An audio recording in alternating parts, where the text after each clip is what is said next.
நம்ம ஒரு வசனத்தை வாசிக்கலாம். யோபு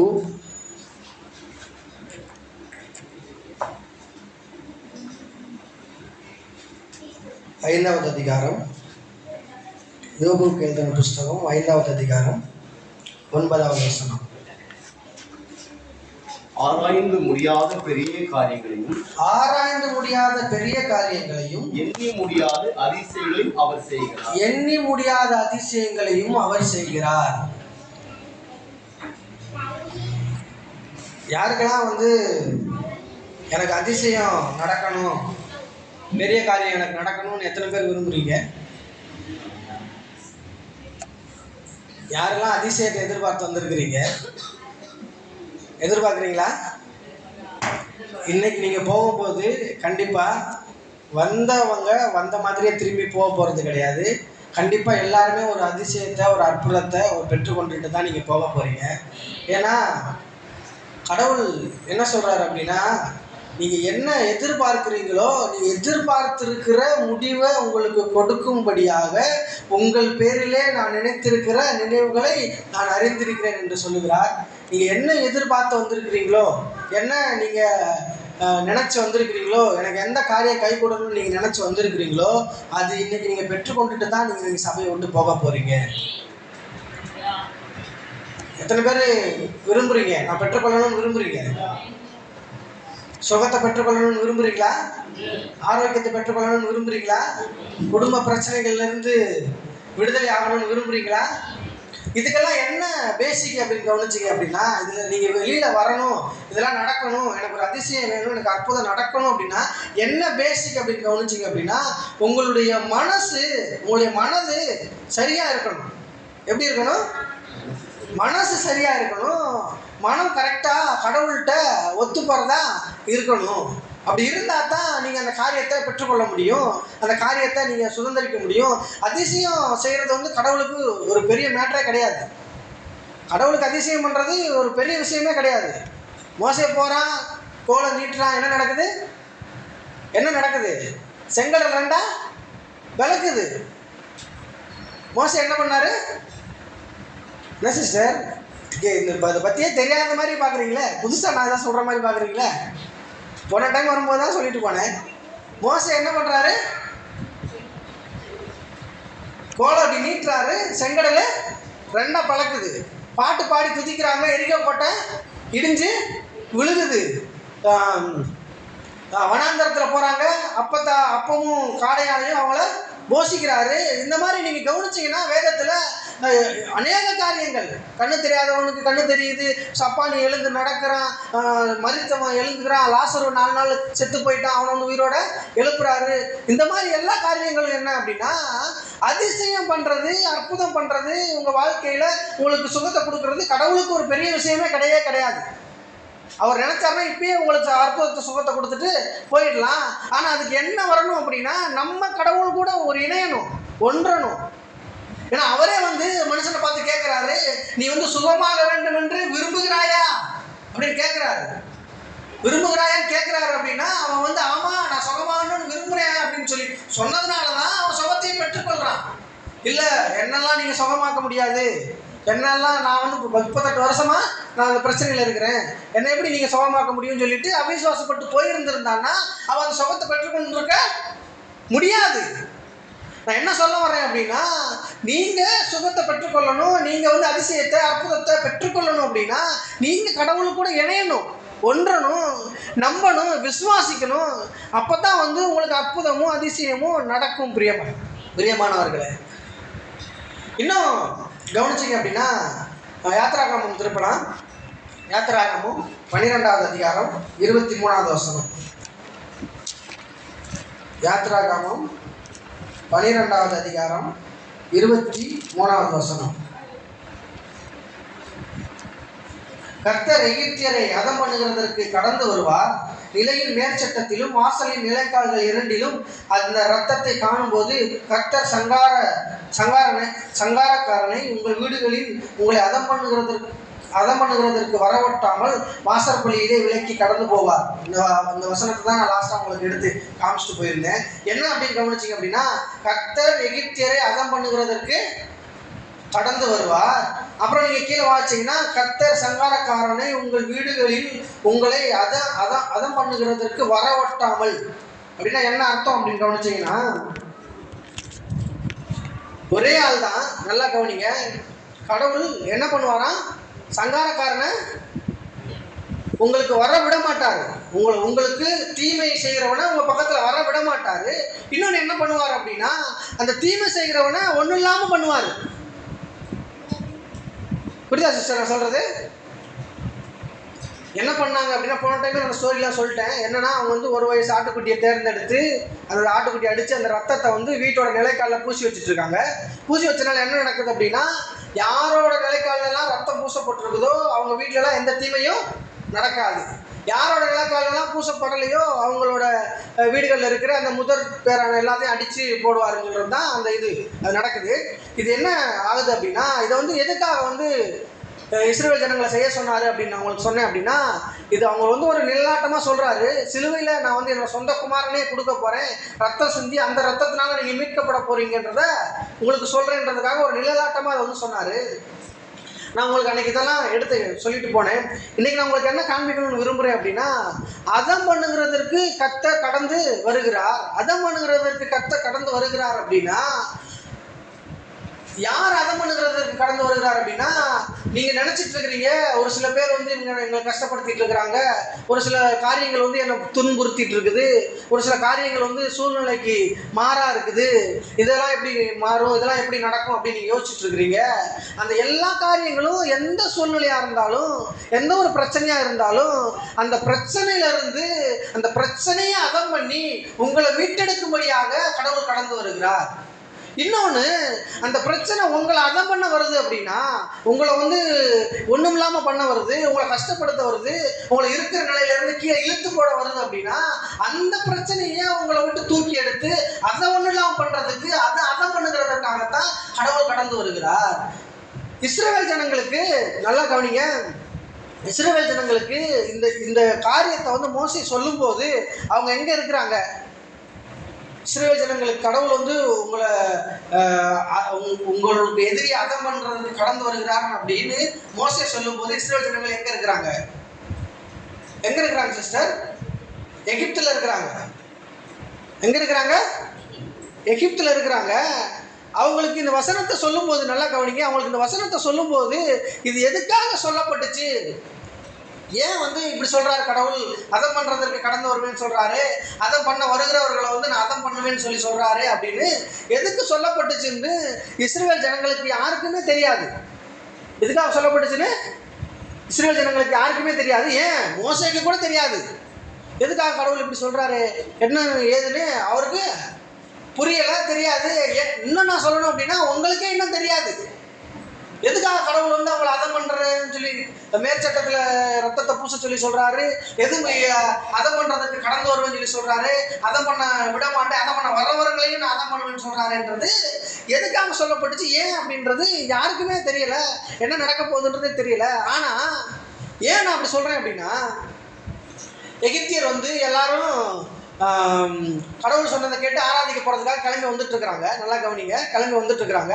கிளம்பி வந்துட்டு இருக்கும்போது ஒரு எல்லாரும் அவங்க அக்கம் பக்கத்தில் இருந்தவங்ககிட்ட எல்லார்ட்டையும் சொல்கிறாங்க, இது மாதிரி நாங்கள் ஆராதிக்க போக போகிறோம், நாங்கள் இது ஒரு நாள் சம்பாதிச்சதுக்கு சம்பளத்தை கொடுங்கன்னு கேட்குறாங்க. கேட்டவுடனே அவங்களோட எஜமானி என்ன பண்ணுறாங்கன்னா, வெள்ளியும் பொண்ணு அவங்கள கொடுத்து நீங்கள் ஃபஸ்ட்டு போயிருக்கிற தேசத்தை விட்டு அப்படின்னு சொல்லி அனுப்புகிறாங்க.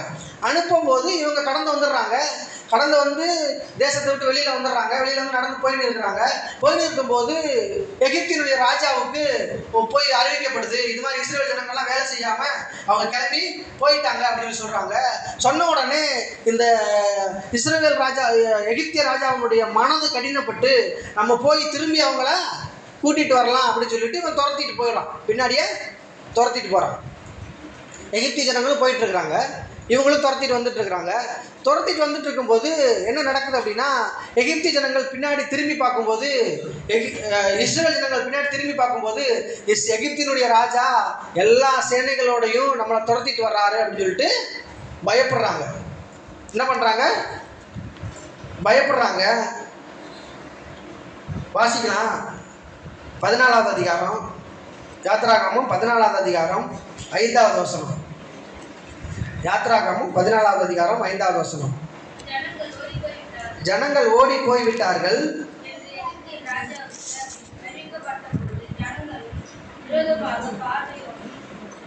பார்வோனும் அவனுடைய ஊழியக்காரருடைய மனம் வேறுபட்டு நமக்கு வேலை செய்யாதபடிக்கு நம்ம இஸ்ரவேலரை போக விட்டது என்ன காரியம் என்றால், அவன் தன் ரதத்தை பூட்டி தன் ஜனங்களை கூட்டிக் கொண்டு, நல்லா கவனிங்க, அவன் தன் ரதத்தை பூட்டி எல்லா ஜனங்களையும் தன் ஜனங்களை கூட்டிக் கொண்டு, அதில் என்ன விசேஷம் நல்லா கவனிங்க, பிரதானமான 600 ரதங்களையும் எகிப்தில் உள்ள மற்ற சகல ரதங்களையும் அவர்கள் எல்லாவற்றிற்கும் அதிபதிகளான வீரரையும் கூட்டிக் கொண்டு போனான். யாரை கூட்டிட்டு போறான்னா, நல்லா கவனிங்க, யாரை கூட்டிட்டு போறான் அப்படின்னு கவனிச்சிங்கன்னா, இருக்கிறதுலையே நல்லா பிரமாதமா சரியா சண்டை போடுற, நல்லா வேலை தெரிஞ்ச, நல்லா சண்டை போட தெரிஞ்ச, இருக்கிறது நல்ல பலசாலியான ஆளுங்களை கூட்டு போறான்.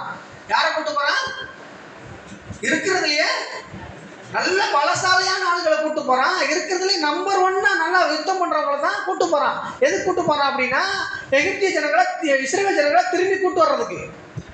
இஸ்ரவேல் ஜனங்களை திரும்பி கூட்டு வர்றதுக்கு யாரை கூட்டு போறான் அப்படின்னா, இஸ்ரவேல் ஜனங்களை திரும்பி கூட்டு வர்றதுக்கு. இஸ்ரவேல் ஜனங்களை பார்த்தீங்க அப்படின்னா, அவங்களுக்கு பார்க்கும்போது இவன் நல்லா பலசாலியான ஆள்களையும் திடகாத்திரமான ஆள்களையும் நல்லா ஓடுற வண்டிகளையும் குதிரை வண்டிகளையும் இருக்கிறதுலேயே நம்பர் 1, இருக்கிறதுலேயே நல்ல தரமான வண்டிகளையும் தரமான ஆள்களையும் கூட்டு போறான். ஆனா இஸ்ரவேல் ஜனங்களை கவனிச்சிங்க அப்படின்னா, அவங்க இவங்களுக்கு அடிமையா வேலை செஞ்சவங்க, கொத்தடிமையா வேலை செஞ்சவங்க. அவங்கள பார்க்கும்போது இவங்களை கம்பேர் பண்ணும்போது அவங்களுக்கு அந்த அளவுக்கு பலமே இருந்திருக்காது. ரொம்ப பலவான்களா இருந்திருக்க மாட்டாங்க, ரொம்ப பலவீனமானவங்களா இருந்திருக்காங்க, ரொம்ப பலவீனமானவங்களா இருந்திருப்பாங்க. ஆனா இவன் யாருங்களை கூட்டு போறான்னா, ரொம்ப பலமான ஆளுகளை கூட்டு போறான். அவங்கள அடித்து இழுத்து திரும்பி கொண்டு வந்து வேலை செய்ய வைக்கலாம்னு சொல்லிட்டு ரொம்ப பலமான ஆளுகளை கூட்டு போகிறான்.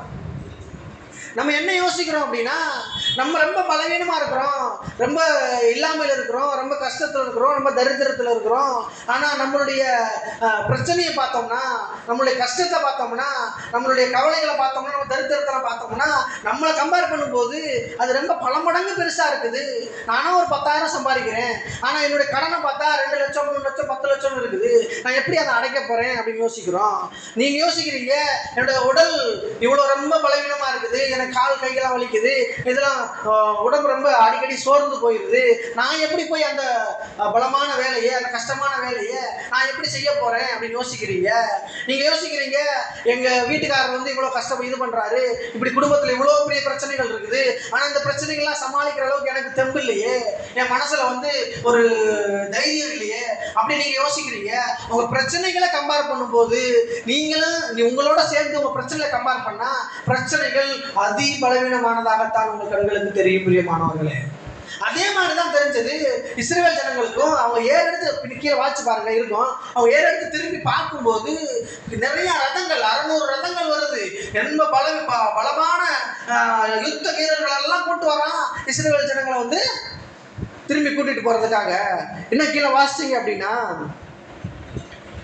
10வது வசனம், பார்வோன் 14வது அதிகாரம், யாத்ராகமம் 14வது அதிகாரம் 10வது வசனம். பார்வோன் சமீபித்து வருகிற போது இஸ்ரவேல் புத்திரர் தங்கள் கண்களை ஏறெடுத்து பார்த்து எகிப்தியர் தங்களுக்கு பின்னே வருகிறதை கண்டு மிகவும் பயந்தார்கள்.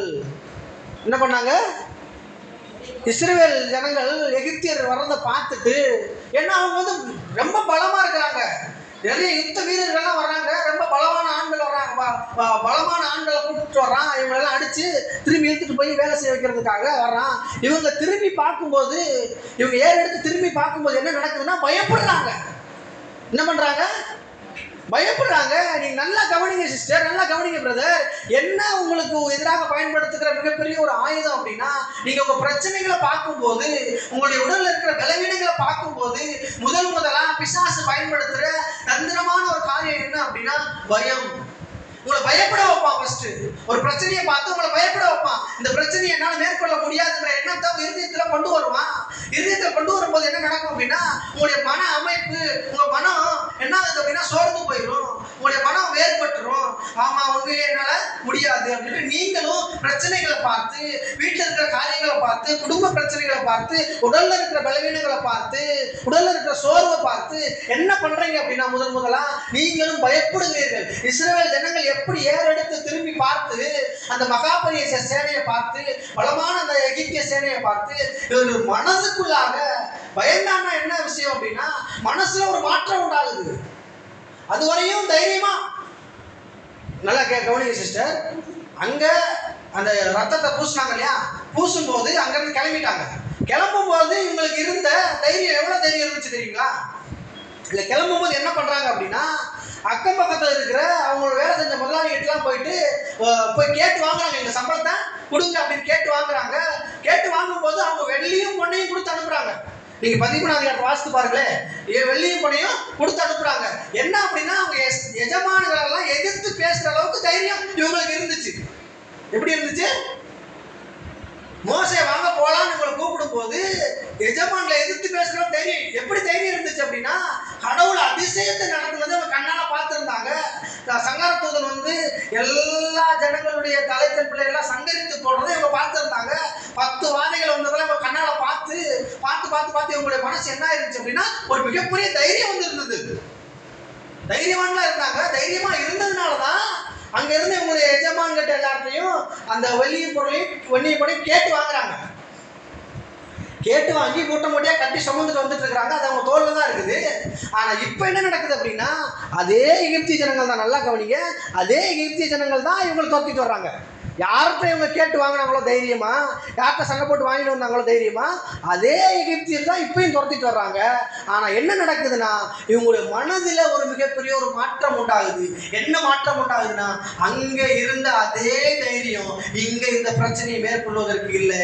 அவர்களை ஏறெடுத்து பார்த்த பொழுது இவர்கள் பயந்தார்கள். நம்மளுக்கு இதேதான், இப்படிதான் யோசிக்கிறோம். நம்முடைய மனசை நம்ம போட்டு குழப்பிக்கிறோம். நம்ம மனசை போட்டு நம்ம ஒரு பாடுபடுத்துறோம். ஒரு பிரச்சனையை பார்த்த உடனே பிரச்சனையை கண்டு நம்ம பயப்படுறோம். பிரச்சனையை கண்டு நம்ம பயப்படுறோம். ஆனா கடவுள் செஞ்ச அற்புத அதிசயங்களை நம்ம மனசுக்கு வரமாட்டுது. பிரச்சனைன்னு வந்த உடனே நம்ம அந்த பிரச்சனையை தான் பார்க்குறோம், பிரச்சனையை தான் என்றோம், அந்த கஷ்டத்தை தான் பார்க்குறோம், அந்த கஷ்டத்தை தான் என்றோமே ஒழிஞ்சு. ஆனா கடவுள் என்னை இந்த கஷ்டத்திலிருந்து வெளியே கொண்டு வருவார், கடவுள் இந்த கஷ்டத்திலிருந்து என்னை மேல தூக்கி எடுப்பார் என்ற எண்ணம் யாருக்குமே வரமாட்டுது பிரியமானவர்களே. அதனால நான் என்ன சொல்ல வரேன் அப்படின்னா கடவுள் அற்புதம் செய்வதற்கு, அதிசயம் செய்வதற்கு, கடவுள் உங்களுக்கு சுகத்தை கொடுப்பதற்கு, கடவுள் உங்களுக்கு ஆரோக்கியத்தை கொடுப்பதற்கு, கடவுள் உங்களுக்கு பிரச்சனைகளிலிருந்து உங்களை தூக்கி எடுப்பதற்கு இப்பொழுது அவர் தயாராக இருக்கிறார். அவர் சரியாக இருக்கிறார். அதற்கான எல்லா காரியங்களையும் அவர் செய்து முடித்திருக்கிறார். ஆனால் ஏன் அது என்னென்ன வரவில்லை என்றால் நீங்களும் நானும் பயப்படாமல், நீங்களும் நானும் நம்முடைய இருதயத்தில் இருக்கிற பயத்தை தூக்கி எறிந்துவிட்டு கடவுள் அவர்களுக்கு செய்ததை போல எனக்கும் அற்புதங்களையும் அதிசயங்களையும் செய்வார் என்று எதிர்பாருங்கள் பிரியமானவர்களே. நீங்க எதிர்பார்க்கணும். உங்க மனசை மாத்தணும். உங்க மனசை பிரச்சனைக்கு நேரா கொண்டு போகாம, உங்க மனசை பிரச்சனையை யோசிக்காம, பிரச்சனையே சிந்திக்காம, அந்த பிரச்சனையிலிருந்து உங்க மனசை வெளியே எடுத்துட்டு வந்துட்டு கடவுள் உங்களுக்கு செஞ்ச அற்புதத்தை பார்த்து, அதிசயத்தை பார்த்து நீங்கள் பூரிக்கும் பொழுதுதான், நன்றி சொல்லும் பொழுதுதான் இப்பொழுது இருக்கிற பிரச்சனையிலிருந்து நீங்கள் வெளிவருவதற்கு அது ஒரு வாய்ப்பா இருக்கிறது பிரியமானவர்களே. இன்னும் மேல கவனிச்சோம் அப்படின்னா 11வது வசனம், நல்லா கவனிங்க. 11வது வசனம் 10வது வசனத்தில் உங்களுக்கு என்ன காமிச்சேன் அப்படின்னா இஸ்ரவேல் புத்திரர்கள் எகிப்தியரை கண்டு மிகவும் பயந்தார்கள். அப்பொழுது இஸ்ரவேல் புத்திரர்கள் கர்த்தரை நோக்கி கூப்பிட்டார்கள். அன்றியும் 11வது வசனம், 11வது வசனம், அன்றியும் அவர்கள் மோசேயை நோக்கி எகிப்திலே பிரேத குழிகள் இல்லை என்றா வனாந்தரத்திலே சாகும்படிக்கு எங்களை கொண்டு வந்தீர். நீர் எங்களை எகிப்திலிருந்து புறப்பட பண்ணினதினால் எங்களுக்கு இப்படி செய்கிறது என்ன? நாங்கள் எகிப்திலே இருக்கும்போது நாங்கள் எகிப்தியருக்கு வேலை செய்ய எங்களை சும்மா விட்டுவிடும் என்று சொன்னோம் அல்லவா? நாங்கள் வனாந்தரத்திலே சாகிறதை பார்க்கிலும் எகிப்தியருக்கு வேலை செய்கிறது எங்களுக்கு நலமாயிருக்குமே. பயந்தது மட்டும் கிடையாது, நல்லா கவனிங்க பிரதர் சிஸ்டர், நல்லா கவனிங்க. அவன் பயந்தது மட்டும் கிடையாது, என்ன பண்றாங்க அப்படின்னா நெகட்டிவா பேசுறாங்க, எதிர்மறையா பேசுறாங்க. எங்களுக்கு என்ன சாகுறதுக்கு என்ன, அங்கே பிரதிக்குழி என்ன சொல்லியா நீ எங்களுக்கு கூட்டு வந்த, வனாந்தரத்தை சாகும்படி எங்களை கூட்டு வந்த, அப்படி எகிப்தியரை பார்த்து மோசையை பார்த்து முறுமுறுக்கிறாங்க. நான் என்ன சொல்றேன்னா உங்களுக்கு ஒரு பிரச்சனை வரும்போது, உங்களுக்கு ஒரு கஷ்டம் வரும்போது நீங்க என்ன பண்ணணும் அப்படின்னா முதல்ல பயப்படக்கூடாது. ரெண்டாவது அந்த பிரச்சனையை பார்த்து என்ன ஆண்டவர் ஒரு என்ன கடவுள் ஒரு எனக்கு தான் இந்த பிரச்சனையை கொடுப்பாரா, நான் எப்போ பாரு பிரச்சனை மேலே பிரச்சனை, பிரச்சனை மேலே பிரச்சனை, கஷ்டம் கஷ்டம் கஷ்டம், எப்போ பாரு இந்த பிரச்சனை, கால் வலி, எப்போ பாரு கால் வலி, எப்போ பாரு கை வலி, எப்போ பாரு இந்த புருஷன் நல்லா போடுறது, எப்போ பாரு இந்த மனைவி, இதே இப்படியே புலம்பக்கூடாது. முதல்ல ஒரு பிரச்சனை வந்துச்சு அப்படின்னா அந்த பிரச்சனையை எப்படி மேற்கொள்றது, எப்படி சரியா மேற்கொள்றதுன்னு சிந்திக்கணும். அப்படி உங்களால் சிந்திக்க முடியலனா கூட, உங்களால் எதுவும் பண்ண முடியல, பெசாண்டு அமைதியாவது இருக்கணும். ஆனால் அவங்க என்ன பண்றாங்க அப்படின்னா முறுமுறுக்கிறாங்க. அவன் இப்படி பண்ணிட்டானே, இவன் இப்படி பண்ணிட்டானே, இவன் இப்படி பண்ணுவானே, எதிர்பார்க்கவே இல்லையே, இவனுக்கு இவ்வளோ செஞ்சு வச்சிருந்தானே, இவனுக்கு காலகாலமாக இவனை பார்த்து பார்த்து இவனை வளர்த்து கொண்டுட்டு வந்தானே, இன்னைக்கு வந்து எனக்கு இவன் இப்படி பண்ணுறானே, இப்படி நீங்கள் முறுமுறுக்க இப்படி நீங்கள் வந்து தேவையில்லாத வார்த்தைகளை வந்து உங்கள் வாயில உச்சரிக்கிறன்றது மனசில் எண்ணும் போது கூட உங்கள் மனசில் என்ன நடக்கும் அப்படின்னா அந்த பயம்தான் உங்களுக்கு பெருசாகவே ஒழிஞ்சு, பயம்தான் அதிகமாகவே ஒழிஞ்சு நீங்கள் அந்த பிரச்சனையிலிருந்து வெளிவருவதற்கு எந்த தீர்வும் உண்டாகவே உண்டாகாது. இதை தப்பத்தான் அந்த இஸ்ரவேல் ஜனங்களும் அங்கே பண்ணுறாங்க. அதம் பண்ணுகிறதற்கு கடந்து வருவேன்னு சொன்னார் இல்லையா, சொன்னாரா இல்லையா சிஸ்டர்? அதம் பண்ணுகிறதற்கு கடந்து வருவேன்னு சொல்லிட்டு இருக்கிறாரு ஏற்கனவே. நான் அதம் பண்ணுகிறதுக்கும் கடந்து வருவேன், உங்களை அதம் பண்ணாமையும் பாதுகாப்பேன் அப்படின்னு சொன்னாரா இல்லையா? சொன்னாரு. ஆனால் அந்த வார்த்தைலாம் உங்களுக்கு அப்போ மனசுக்கு ஞாபகம் வரமாட்டுது. பிரச்சனைன்னு வந்துச்சுன்னா பிரச்சனையை தான் யோசிக்கிறாங்க, பிரச்சனையை தான் சிந்திக்கிறாங்க, பிரச்சனையை தான் என்றாங்க. ஆனால் நான் சொல்கிறேன், நல்லா கவனிங்க. உங்களுக்கு பிரச்சனைன்னு வந்துச்சுன்னா, உங்களுக்கு கஷ்டம் வந்துச்சுன்னா, உங்களுக்கு இல்லாமல் தரித்திரம் வந்துச்சுன்னா, நீங்கள் அதை யோசிக்காதீங்க, அதை சிந்திக்காதீங்க, அதை எண்ணாதீங்க. கடவுள் சொல்லியிருக்கிறாரு அதை பண்ணுகிறதற்கு கடந்து வருவேன்னு சொல்லியிருக்கிறாரு. அதை பண்ணுகிறதற்கு கடந்து வருவேன், உங்களை அதை பண்ணுறவர்களையும் அதை பண்ண விட மாட்டேன்னு சொல்லியிருக்கிறாரு. அதை நம்பணும், அதை யோசிக்கணும், அதை சிந்திக்கணும். அப்படி பண்ணும்போது தான் உங்களுடைய வாழ்க்கையில உங்களுக்கு பிரச்சனை எவ்வளவு பெரிய பிரச்சனையா இருந்தாலும், நீங்க சந்திக்கவே முடியாத பிரச்சனை, சால்வ் பண்ணவே முடியாத பிரச்சனையா இருந்தா கூட அங்க ஒரு அற்புதத்தை அதிசயத்தை செய்கிறதற்கு கடவுள் வல்லமையுள்ளவராக இருக்கிறார். பிரியமானவர்களே, அதை பண்ணுகிறதற்கு கடந்து வருவான்னு சொல்லியிருக்கிறாரு. அப்போ கூட இவங்களால முடியல. நான் இன்னும் உங்களுக்கு காண்பிக்கணும்னு விரும்புகிறேன். என்ன அதை பண்ணுகிறதுக்கு என்ன கடந்து வருவார்னா, அவ்வளோ பலவான்கள், நல்லா கவனிங்க, அவ்வளவு பெரிய பலவான்கள் வர்றாங்க, துரத்திட்டு வர்றாங்க, நடந்து போகிறாங்க. நடந்து போயிட்டே இருக்கும்போது இவங்க ஏன் இப்படி கேட்குறாங்க அப்படின்னா, நல்லா கவனிங்க, ஏன் இவங்க இப்படி கேட்குறாங்க அப்படின்னா, இவங்களுக்கு பின்னாடி எகிப்திய சேனை துரத்திட்டு வருது. நல்லா கவனிங்க, பின்னாடி யார் வர்றா சொல்லுங்க சிஸ்டர்? எகிப்திய சேனை துரத்திட்டு வர்றாங்க. அவங்கள திரும்பி பார்க்கும்போது அவங்க மிகப்பெரிய பலவான்களாக இருக்கிறாங்க, மிகப்பெரிய பலவான்களாக இருக்கிறாங்க. இவங்களை கம்பேர் பண்ணும்போது அவங்க இவங்களை அடித்து நொறுக்கி ஒன்றுலாம் பண்ணிட்டு போகிற அளவுக்கு பெரிய வாட்ட சட்டமானவர்களாக இருக்கிறாங்க. முன்னாடி திரும்பி பார்த்தா பின்னாடி யார் இருக்கிறா? எகிப்திய ராஜாக்கள், எகிப்திய பலவான்கள், யுத்த வீரர்களாக இருக்கிறாங்க. முன்னாடி திரும்பி பார்த்தா என்ன இருக்குது? கடல். என்ன கடல்? செங்கடல் நிற்கிது. அப்படியே இப்போ பின்னாடி போனால் எகிப்திய வந்து பிடிச்சிட்டு கொண்டு போயிடுவாங்க, முன்னாடி போனால் கடலில் விழுந்து அழிஞ்சிட வேண்டியதான். அப்படி இருக்கும்போது மோசே என்ன பண்ணுறாரு அப்படின்னா,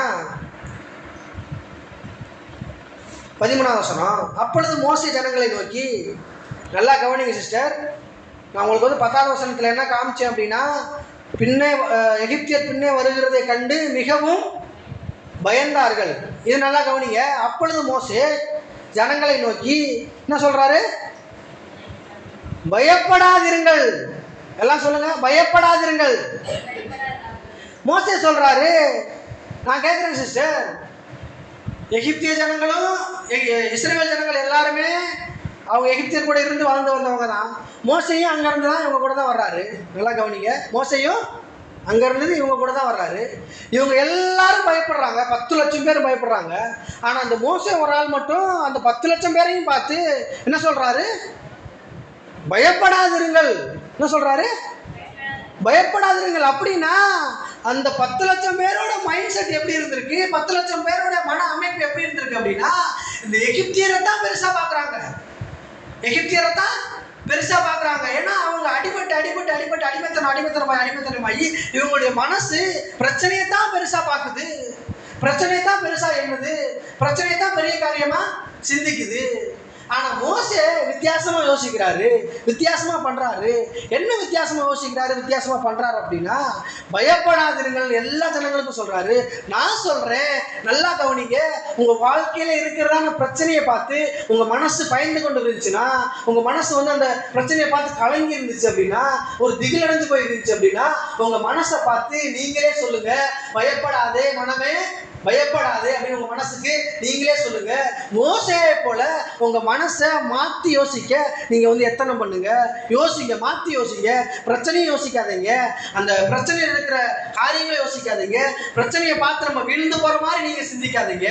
பிரச்சனைகளை பார்த்து அடிபட்டு பிரச்சனையில இருந்து கஷ்டப்படுற மாதிரி நீங்க யோசிக்காதீங்க. பிரச்சனையை மேற்கொண்டு நம்ம மேலே வருகிறவர்களாக, பிரச்சனையை அடிச்சு ஒன்றும் இல்லாம ஆக்குகிறவர்களாக, பிரச்சனையை மேற்கொண்டு நம்ம ஜெயிக்கிறவர்களாக நீங்க யோசிங்க பிரியமானவர்களே. அதை சிந்திங்க. அதை சிந்திக்கும் பொழுது எப்படி செங்கடல் வழிவிட்டுச்சோ, எப்படி மோசே கோலை நீட்டும் போது செங்கடல் ரெண்டா பிளந்துச்சோ, அதே மாதிரி அந்த உங்களுக்கு இருக்கிறதான அந்த பிரச்சனைகள் இரண்டாக பிளந்து உங்களுக்கு வழிவிடும் என்று நான் சொல்லுகிறேன் பிரியமானவர்களே. அப்பொழுது மோசே 13வது வசனம், அப்பொழுது மோசே ஜனங்களை நோக்கி, பயப்படாதீர்கள், நீங்கள் நின்று கொண்டு இன்றைக்கு கர்த்தர் உங்களுக்கு செய்யும் ரட்சிப்பை பாருங்கள். இன்றைக்கு நீங்கள் காண்கிற எகிப்தியரை இனி என்றைக்கும் காண மாட்டீர்கள். கர்த்தர் உங்களுக்காக யுத்தம் பண்ணுவார், நீங்கள் சும்மா இருப்பீர்கள் என்றான்.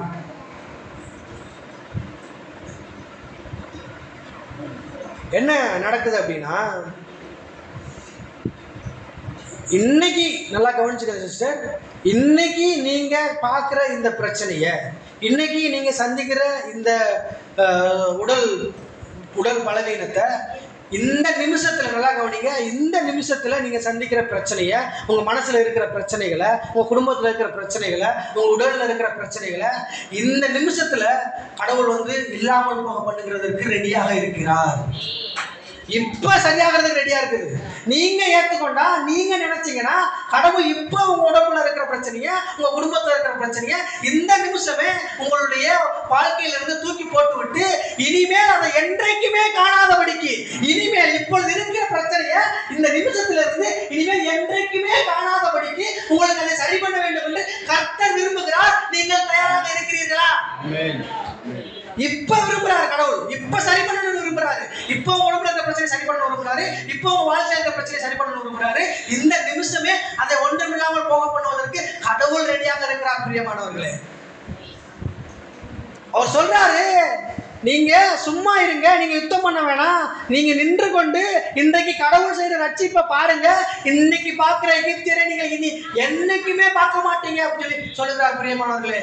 என்ன நடக்குதுன்னு அப்படி கவனிச்சீங்க அப்படின்னா, மோசே கீழே படிக்கிறீங்க கவனிங்க. அப்பொழுது மோசே கர்த்தர் மோசையை நோக்கி, நீங்கள் என்னிடத்தில் முறையிடுகிறது என்ன? புறப்பட்டு போங்கள் என்று இஸ்ரவேல் புத்திரருக்கு சொல்லு.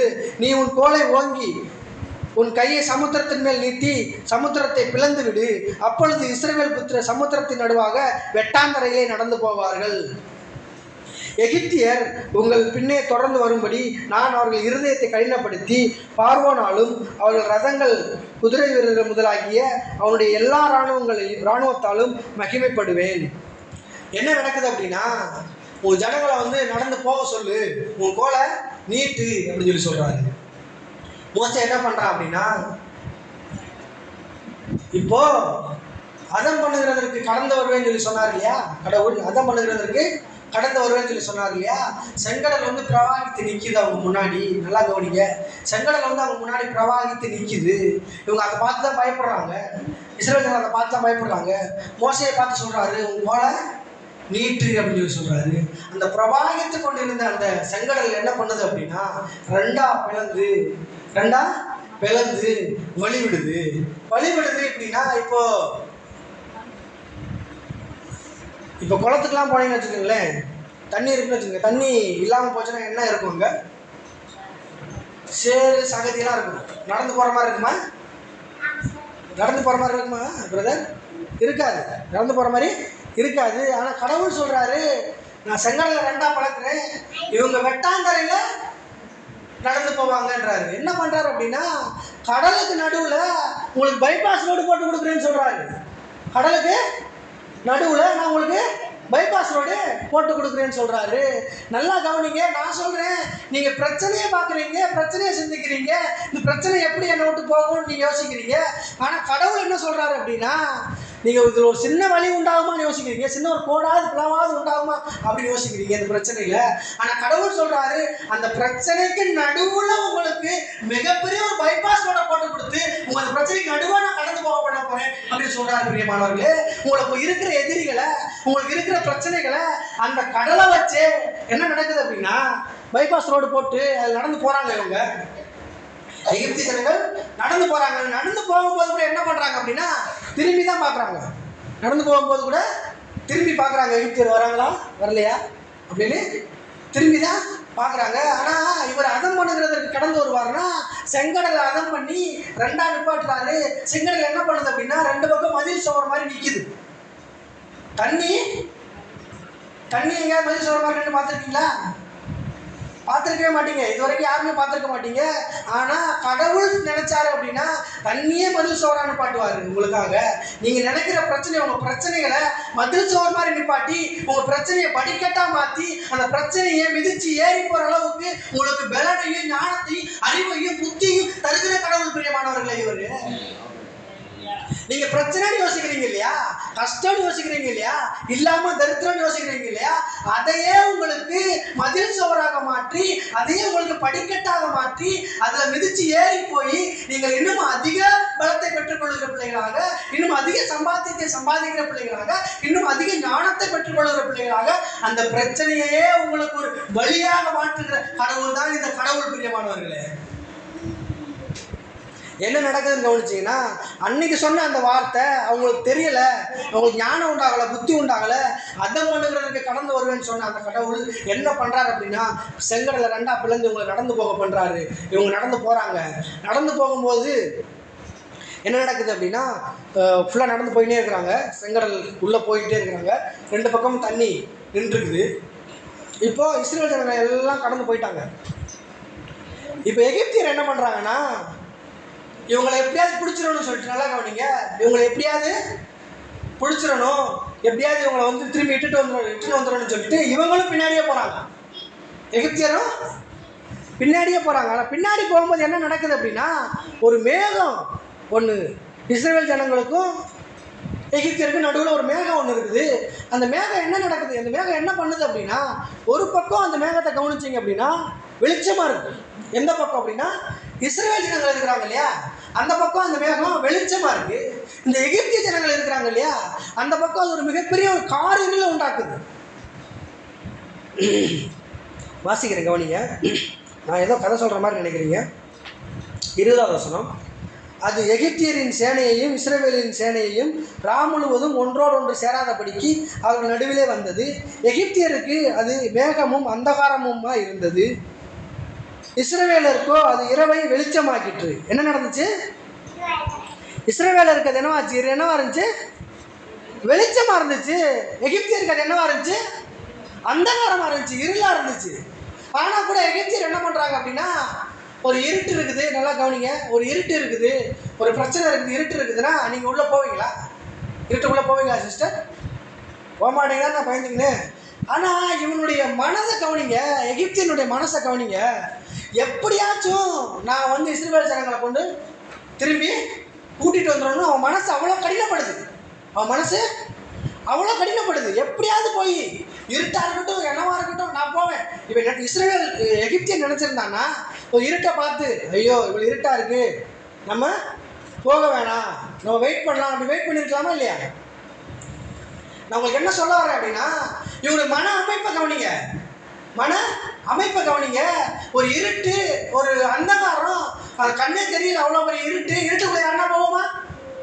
போக மாட்டோம். ஆனால் இவன் மனசு கடினப்பட்டிருக்குது, இவன் மைண்ட் செட் என்னவா இருக்குது அப்படின்னா, இஸ்ரவேல் ஜனங்களை எப்படியாவது அழிச்சுதான் ஆகணும், எப்படியாவது அவங்கள இட்டுன்னு வந்து தான் ஆகணும் அப்படின்னு. இதே மாதிரி தான் உங்களுக்கு இருக்கிற பிரச்சனை என்ன பண்ணும் அப்படின்னா, அது இருட்டை கவனிக்காது, உங்களை கவனிக்காது, நீங்கள் எவ்வளோ பலவீனமாக இருக்கிறீங்க, எவ்வளோ பலவானாக இருக்கிறீங்களா, அதெல்லாம் கவனிக்காது. அது என்ன பண்ணும் அப்படின்னா, பிரச்சனை உங்களை அமைக்கி போடணும், உங்களை இல்லாமல் பண்ணணும். அது எவ்வளோ பெரிய இருட்டாக தான் கடந்து வரும். அது ஒரு ஒன்றும் இல்லாமல் பண்ணணுன்றதுல அது மனசு கடினப்பட்டு இருக்கும். ஆனால் நான் சொல்கிறேன், உங்கள் மனசு உங்கள் மனசு நல்லா கவனிங்க சிஸ்டர், உங்கள் மனசு அது மாதிரி கடினப்பட்டு இருக்கக்கூடாது. நீங்கள் யார் வேலையாச்சும் உங்கள் மனசை கடினப்படுத்தி வச்சுருந்தீங்கன்னா, ஐயோ இவன் இப்படி எனக்கு பண்ணிட்டானே, நான் எப்படி இவனை மன்னிக்க முடியும், நான் எப்படி இவனை இது பண்ண முடியும், நான் எப்படி இவங்கள்ட்ட போய் பேச முடியும், நானே போய் பேசணுமா, மனசை விட்டு இறங்கி போகணுமா அப்படின்னு உங்கள் மனசை கடினப்படுத்தி வச்சுருந்தீங்க அப்படின்னா, நான் சொல்லுகிறேன், இன்றைக்கு அதை மறந்துடுங்க. எவ்வளோ உங்களுக்கு துரோகம் பண்ணியிருந்தாலும், எவ்வளோ கஷ்டம் யாரெல்லாம் உங்களுக்கு பண்ணியிருந்தா கூட அவங்கள இயேசு நாமத்தில் மன்னிச்சிருங்க பிரியமானவர்களே. ஏன் நான் அதை உங்களுக்கு சொல்கிறேன் அப்படின்னா, இவன் மனசு கடினப்பட்டதுனால, எகிப்தியனுடைய மனசு கடினப்பட்டதுனால அந்த இருட்டை கூட பார்க்கல, கஷ்டத்தை கூட பார்க்கல, நான் போவேன் அப்படின்னு பின் தொடர்ந்து போறான். போய்கிட்டே இருக்கிறான். போய்கிட்டே இருந்தால என்ன நடக்குது அப்படின்னா, இஸ்ரவேல் ஜனங்கள் வந்து கடலை விட்டு வெளியில போயிடுறாங்க. இஸ்ரவேல் ஜனங்கள் என்ன பண்ணிடுறாங்க, கடலை விட்டு வெளியில போயிடுறாங்க. வெளியில போனதுக்கு அப்புறம் கடவுள் சொன்னார் இல்லையா, அதை பண்ணுகிறதுக்காக கடந்து வருமே அப்படின்னு ஒரு வார்த்தை சொன்னார் இல்லையா, அதை நிறைவேற்றுகிறார். இங்கதான் அதை நிறைவேற்றுகிறார். என்ன பண்றாரு அப்படின்னா, எகிப்தியனுடைய ஒரு மனுஷன் கூட, அவங்க பின்தொடர்ந்து வந்தாங்க இல்லையா, 600 வண்டி கட்டிட்டு வந்தாங்க இல்லையா, மிகப்பெரிய பலவான்களா வந்தாங்க இல்லையா, இவங்களெல்லாம் அழைச்சிடணும், இவங்களை ஒண்ணு இல்லாம பண்ணிடணும், இவங்களை தூக்கிட்டு போயிடணும்னு சொல்லி வந்தாங்க இல்லையா, அந்த ஒட்டுமொத்த ஜனத்தையும் ஒட்டுமொத்த மனுஷங்களையும் நல்லா கவனிங்க. 21வது வசனம். மோசே தன் கையை சமுத்திரத்தின் மேல் நீட்டினான். அப்பொழுது கர்த்தர் முழுவதும் பலத்த கீழ்காட்டினார். சமுத்திரம் ஒதுங்கும்படி செய்து அதை வறண்டு போக பண்ணினார். ஜலம் பிளந்து பிரிந்து போயிற்று. இஸ்ரவேல் புத்திரர் சமுத்திரத்தின் நடுவாக வெட்டாந்தரையிலே நடந்து போனார்கள். அவர்கள் வலதுபுறத்திலும் அவர்கள் இடதுபுறத்திலும் ஜலம் மதிலாக நின்றது. நான் சொன்னேன் இல்லையா, செவரா நின்றுச்சு அப்படின்னு. ஜலத்தை வந்து செவரா நிப்பாட்ட முடியுமா? தண்ணி ஊற்றுனீங்கன்னா என்ன ஆகும்? தண்ணி ஊற்றுனீங்கன்னா என்ன ஆகும் சிஸ்டர்? அப்படி நிற்குமா சிஸ்டர்? நிற்காது. ஆனால் நான் சொல்கிறேன், உங்களுக்கு அது நிற்கணும்னு இருந்துச்சு அப்படின்னா, நீங்கள் தண்ணியை ஊற்றும் போது இது நின்னா தான் எனக்கு ஒரு காரியம் நடக்கும்னு இருந்துச்சு அப்படின்னா அது நிற்கும்.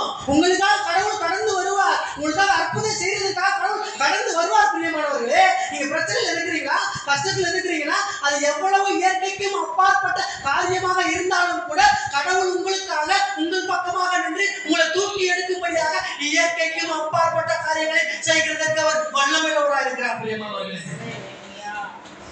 அப்பொழுது எகிப்தியர் அவர்களை தொடர்ந்து பார்வோனுடைய சகல குதிரை வீரரோடும் ரதங்களோடும் அவர்கள் பிறகாலே சமுத்திரத்தின் நடுவே பிரவேசித்தார்கள். அது இருட்டு இருந்தா கூட இவங்க சமுத்திரத்தின் நடுவே இவங்க போறாங்க. 25 அவர்கள் ரதங்களில் இருந்து உருளைகள் கலலவும். நல்லா கவனிங்க, அவன் வந்து நல்லா கவனிங்க சிஸ்டர், அவன் வந்து அந்த வண்டிலாம் செஞ்சுருக்கான் இல்லையா, அதெல்லாம் மிகப்பெரிய ஒரு இன்ஜினியர் வச்சு நல்லா தரமாக செஞ்சுருப்பான். நீங்களே போய் அடித்து கலட்டினா கூட அது கலராது. எப்படி? அந்த வண்டியோட சக்கரங்கள்லாம் நீங்கள் போய் எல்லாம் எடுத்து அடித்து கலட்டினா கூட கலராது. ஆனால் என்ன நடக்குது அப்படின்னா, அவ்வளோ ஈஸியாக இவங்களுக்கு கடவுள் அற்புதம் பண்ணணுன்றதுக்காக நடக்கக்கூடாத காரியங்கள், நடக்க முடியாத காரியங்களை கூட இவங்களுக்காக அவர் நடத்தி காட்டுறார். என்ன பண்ணுது அப்படின்னா, அவங்களுக்கு உருளைகள் எல்லாம் சுழலவும், அவர்கள் தங்கள் ரதங்களை வருத்தத்தோடு நடத்தவும். அவன் கூட்டு வந்ததெல்லாம் யாரு? பலமான ஆட்கள், திடகாத்திரமான குதிரைகளை தான் கூப்பிட்டு வந்தான். ஆனால் இங்கே என்ன நடக்குதுன்னா, வருத்தத்தோடு நடத்தவும் அப்படின்னா எல்லாம் சோர்ந்து போகிறாங்க. அவங்களே ஆட்டோமேட்டிக்காக என்ன பண்ணுறாங்க? சோர்ந்து போகிறாங்க.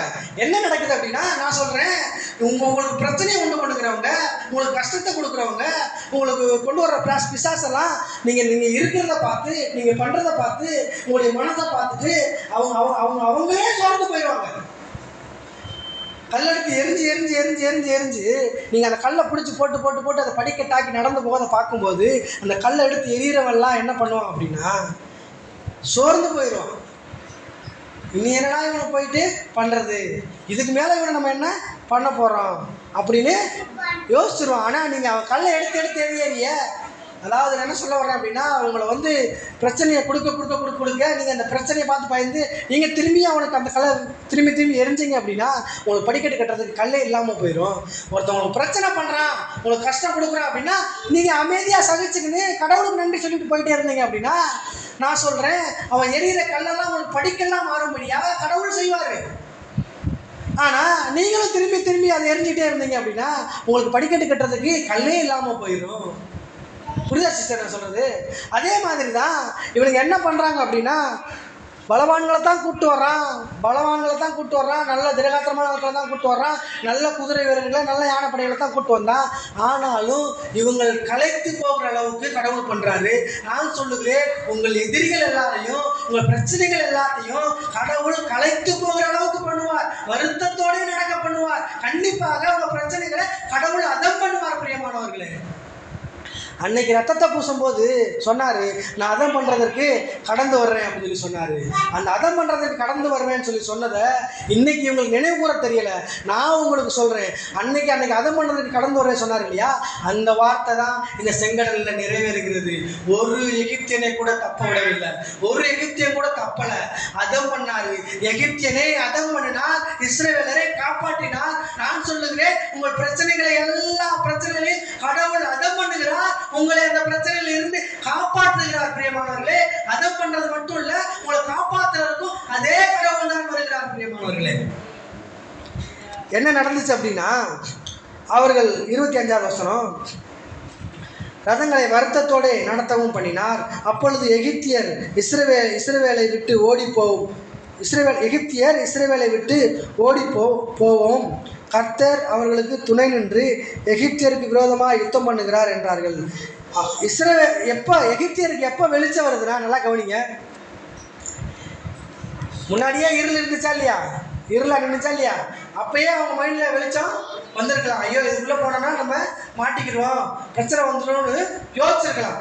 ஆனால் அவங்களுக்கு எப்போ வெளிச்சம் வருது அப்படின்னா, எல்லாம் A to Z, முதல்ல அந்த 600 வண்டியை கூட்டிகிட்டு வந்தாங்க இல்லையா, எல்லாரும் கடலுக்குள்ளே போயிட்டாங்க. அவங்கள பிடிச்சி கூட்டு வராங்க, கடலுக்குள்ளே போயிட்டாங்க. போன உடனே, கடலுக்குள்ளே போன உடனே அவங்களுக்கு ஒரு வெளிச்சம் ஒதுக்குது. என்ன வெளிச்சம் ஒதுக்குதுன்னு கவனிங்க. இஸ்ரவேலரை விட்டு ஓடி போவோம், கர்த்தர் அவர்களுக்கு துணை நின்று எகிப்தியருக்கு விரோதமாக யுத்தம் பண்ணுறான்னு அப்போதான் அவங்களுக்கு வெளிச்சமே ஒதுக்குது. நான் சொல்கிறேன், உங்கள் பிரச்சனை உங்களை தொடர்ந்து வருது, உங்கள் கிட்ட வந்துருச்சு, என் பிரச்சனை வந்து என் கழுத்தை பிடிக்கிற அளவுக்கு நெருக்கிருச்சு, நாளைக்கே அதை சரி பண்ணலாம் சரியாகாதே நீங்கள் யோசிச்சுட்டு இருந்தீங்க அப்படின்னா, கிட்ட நெருங்கிருச்சுன்னு யோசிச்சுட்டு இருந்தீங்கன்னா, அந்த பிரச்சனை வந்து ஐயோ ஏன்டா இவன் கழுத்தை பிடிக்கிற அளவுக்கு நெருக்கணுமோ, ஏன்டா இவனுக்கு இந்த பிரச்சனையை கொடுத்தோமோ, ஏன்டா இவனுக்கு இந்த கால்வழியை கொடுத்தோமோ, ஏன்டா இவனுக்கு இந்த குடும்ப பிரச்சனையை கொடுத்தோமோ, ஏன்டா இவனுக்கு இந்த கடனை கொடுத்தோமோன்னு அந்த பிரச்சனையை யோசிக்கிற அளவுக்கு கடவுள் உங்களுக்காக கடந்து வருகிறார். பிரியமானவர்களே, பிரச்சனை யோசிக்கும் உங்களை பார்த்து. நீங்க கடவுளுக்கு உங்க மனசை மைண்ட் செட் பண்ணி, உங்க மைண்டை சரியா யூஸ் பண்ணி, நீங்க பயப்படாம இருந்து கடவுளுக்கு நேரம் உங்க மனசை நடத்திட்டு போயிருந்தீங்க அப்படின்னா, கடவுள் செஞ்ச சின்ன சின்ன நன்மைகளுக்காக நீங்க நன்றி சொல்லுகிறவர்களா இருந்தீங்க அப்படின்னா, உங்களை கழுத்தை நெருக்குகிற பிரச்சனை கூட இன்றைக்கு திரும்பி பார்த்து ஐயோ ஏன்டா இவனுக்கு வந்து கழுத்தை நெருக்கிற அளவுக்கு நம்ம வந்த மாதிரி யோசிக்கிற அளவுக்கு கடவுள் உங்களுடைய சூழ்நிலைகளை மாற்றி போடுவார். பிரியமானவர்களே, என்ன நடக்குது அப்படின்னா, அப்படி சொல்றாங்க, யுத்தம் பண்ணுகிறார் என்றார்கள். கர்த்தர் மோசையை நோக்கி, ஜலம் எகிப்தியர் மேலும் அவருடைய ரதங்கள் மேலும் அவருடைய குதிரை வீரர் மேலும் திரும்பும்படிக்கு உன் கையை சமுத்திரத்தின் மேல் நீட்டு என்றார். அப்பொழுது மோசே தன் கையை சமுத்திரத்தின் மேல் நீட்டினான். விடியற் காலத்திலே சமுத்திரம் பலமாய் திரும்பி வந்தது. எகிப்தியர் அதற்கு எதிராக ஓடும்போது என்ன பண்றாங்க அப்படின்னா, ஜலம் திரும்பி வர்றதை பார்த்துட்டு எல்லாம் வெளியில ஓடலான்ட்டு திரும்பி ஓடுறாங்க. திரும்பி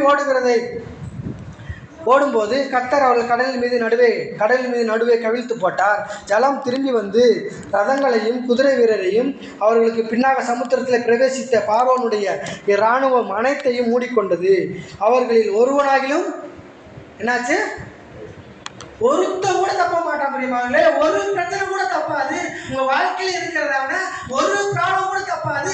எல்லா ப்ராப்ளங்களையும், எல்லா பிரச்சனைகளையும், எல்லா கடனையும், எல்லா கால் வலி, எல்லா கை வலி, எல்லா உடல் பலவீனங்களையும் கடவுள், நான் சொல்லுகிறேன், ஒன்றுமில்லாமல் பண்ணுகிறதற்கு, இப்பொழுது அதை அதம் பண்ணுகிறதற்கு கடந்து வருகிறார். பிரியமானவர்களே, ஒண்ணுமே மிஞ்சாது, ஒரு பிரச்சனை கூட மிஞ்சாது, ஒரு கடன் கூட மிஞ்சாது, ஒரு கால் வலி கூட, ஒரு கை வலி கூட, ஒரு நெஞ்சு வலி கூட மிஞ்சாது.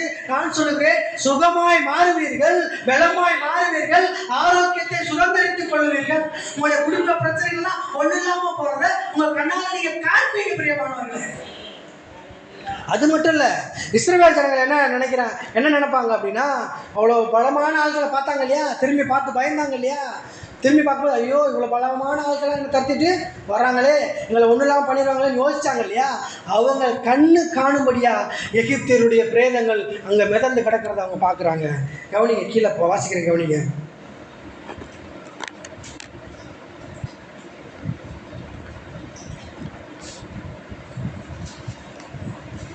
எந்த வசனம் வாசிச்சோம் தெரியலையே. அவர்களுடைய ரதங்கள் 25வது வசனம் அதில் வாசிச்சிட்டோம். ஜலம் திரும்பி வந்து ரதங்களையும் குதிரை வீரரையும் அவர்கள் பின்னாக சமுத்திரத்தில் பிரவேசித்த பொழுது பார்வோனுடைய இராணுவம் அனைத்தையும் மூடிக்கொண்டது. இஸ்ரவேல் புத்திரரோ சமுத்திரத்தின் வெட்டாந்தரை வழியாக நடந்து போனார்கள். இவ்விதமாய் நல்லா கவனி 30வது வசனம், நல்லா கவனி சிஸ்டர். 30வது வசனம் 14வது அதிகாரம் 30வது வசனம். இவ்விதமாய் கர்த்தர் அந்நாளிலே இஸ்ரவேலர் எகிப்தியர் கைக்கு தப்புவித்து ரட்சித்தார். கடற்கரை நல்லா கவனிங்க, கடற்கரையிலே எல்லாம் சொல்லுங்க, கடற்கரையிலே கடற்கரையிலே எகிப்தியர் செத்து கிடக்கிறதை இஸ்ரவேலர்கள் கண்டார்கள். ஏன் அவர்கள் காணும்படியா அவர்களை வந்து செத்து கிடக்க பண்றாங்க அப்படின்னா, அவர் ஒரு வசனம் சொன்னார் இல்லையா, இன்றைக்கு காண்கிற மோசே சொன்னார் இல்லையா, இன்றைக்கு காண்கிற எகிப்தியரை இனிமேல் என்னைக்குமே பார்க்க மாட்டேங்கன்னு சொன்னார் இல்லையா. அந்த வசனத்தை மோசே சொல்லியிருந்தா கூட அவன் சொன்ன தாசன் சொன்ன அந்த வசனத்தை நிறைவேற்றும்படியாக எல்லா இஸ்ரவேல் ஜனங்களும் காணும்படியாக எகிப்தியருடைய பிணங்கள் மிதக்கிறத பார்க்க வைக்கிறாரு. நான் சொல்றேன், இன்னைக்கு நான் சொல்றேன் இந்த வசனத்தை நிறைவேற்றும்படியா, நான் உங்களுக்கு சொல்லிக் கொடுக்குற இந்த காரியத்தை கடவுள் நிறைவேற்றும்படியா. உங்க பிரச்சனைகள் செத்து கிடக்கிறத, உங்க பலவீனங்கள் செத்து கிடக்கிறத, உங்க பலவீனங்கள் வாழ்ந்து போய் கிடக்கிறத, உங்க எதிரிகள் நீங்கள் வந்து அடிச்சு ஒண்ணு போகிறத உங்க கண்கள் காணும். பிரியமானவர்களே, எப்படி மோசே சொன்னது கடவுள் நிறைவேற்றுவதற்காக கடலிலே பிணங்களை மிதக்க பண்ணினார், இன்றைக்கு நான் சொல்லுகிறேன் உங்களுடைய வாழ்க்கையில இருக்கிறதான எல்லா பிரச்சனைகளையும் முடிவு கட்டும்படிக்காக கடவுள் கடந்து வந்து உங்கள் பிரச்சனைகள் மிதக்கிறதை, பிரச்சனைகள் ஒன்றுமில்லாமல் போகிறதை, பிரச்சனைகள் மறித்து போகிறதை நீங்கள் காணும்படியாக கடவுள் இப்பொழுது உங்களுக்குள்ளாக கடந்து வருகிறார். பிரியமானவர்களே, எவ்வளவு பெரிய பிரச்சனையா இருந்தாலும், எவ்வளவு பெரிய கஷ்டமா இருந்தாலும், எவ்வளவு பெரிய கடனா இருந்தாலும், எல்லா காரியங்களும் இந்த மாதத்திலே, இந்த காலத்திலே, இந்த வாரத்திலே செத்து மிதக்கிறதை நீங்கள் பார்ப்பீர்கள். எத்தனை பேர் இந்த வார்த்தையை ரிசீவ் பண்ணிக்கிறீங்களோ உங்கள் எல்லாருக்கும் கடவுள் இப்பொழுதே சுகத்தை கொடுக்கிறார், இப்பொழுதே ஆரோக்கியத்தை கொடுக்கிறார், இப்பொழுதே பிரச்சனைகள் இருந்து உங்களை தூக்கி எடுக்கிறார். பிரியமானவர்களே, கர்த்தர் உங்களை ஆசீர்வதிப்பாராக.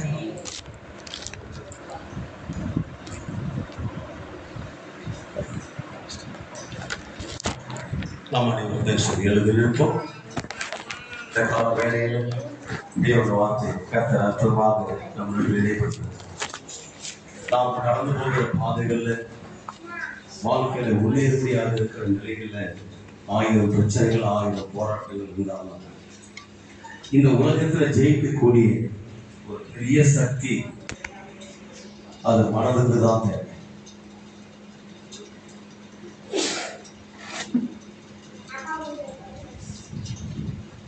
மனதுக்கு எந்த அளவுக்கு ஒரு பெரிய தைரியத்தை வளர்த்துக் கொள்ள முடியும்,